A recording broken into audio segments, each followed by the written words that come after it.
What's up, friends? Wil Reynolds here for another Wasteful Wednesday. And today we're talking about the government. G-O-B space M-E-N-T, the government. We're going to talk about government websites.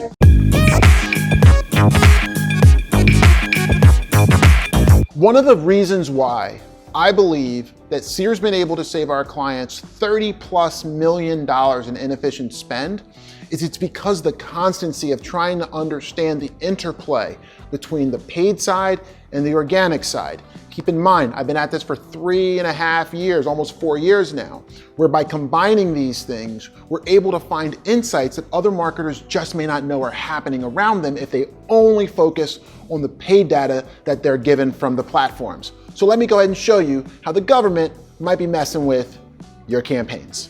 Okay, so let's take a word, cooling water.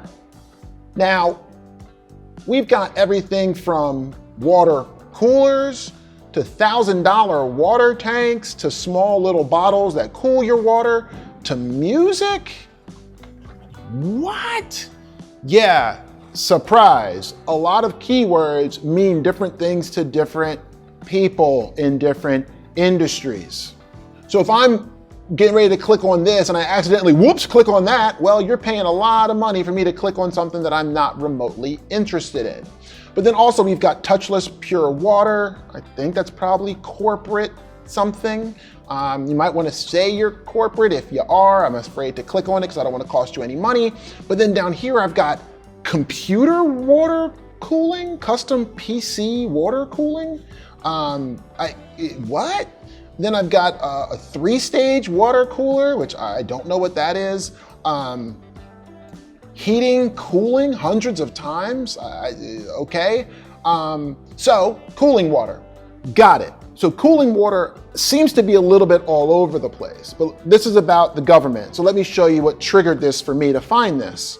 So as you scroll through, obviously you see music videos, problem. But then very quickly I got to EPA.gov. Ding, ding, ding, ding, ding. Especially at this time, my friends, if you remember, my girl Amy, she told me about how the CDC's website started showing up for transmission keywords. And it's like, oh, right. People might be looking for transmissions for cars, but people are also looking for things related to COVID transmission. So Google's very smart machines go, wait a second, the word transmission starts to mean something differently and started showing .govs. Bing, bing, bing. That's a trigger when a .gov is ranking in the top 10 for a keyword where you don't really compete with the government or you don't think someone would look for a government website to solve their problem.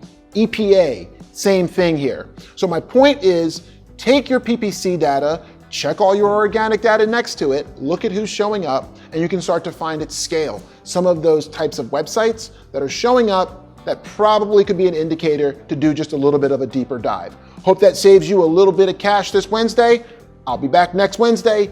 Leave your comments down below. Leave your hypotheses down below because I can scan 7 million keywords and the top 20 or 30 for all 7 million of those, along with all other kinds of data points in seconds. You give me your hypotheses, and if it can hold water, then I will go ahead and record a video so we can share it with everyone else and we can all build the world's biggest list of negatives to save all of us money at this time. Take care, enjoy your Wednesday, have a wonderful, wonderful freaking Wednesday. See ya.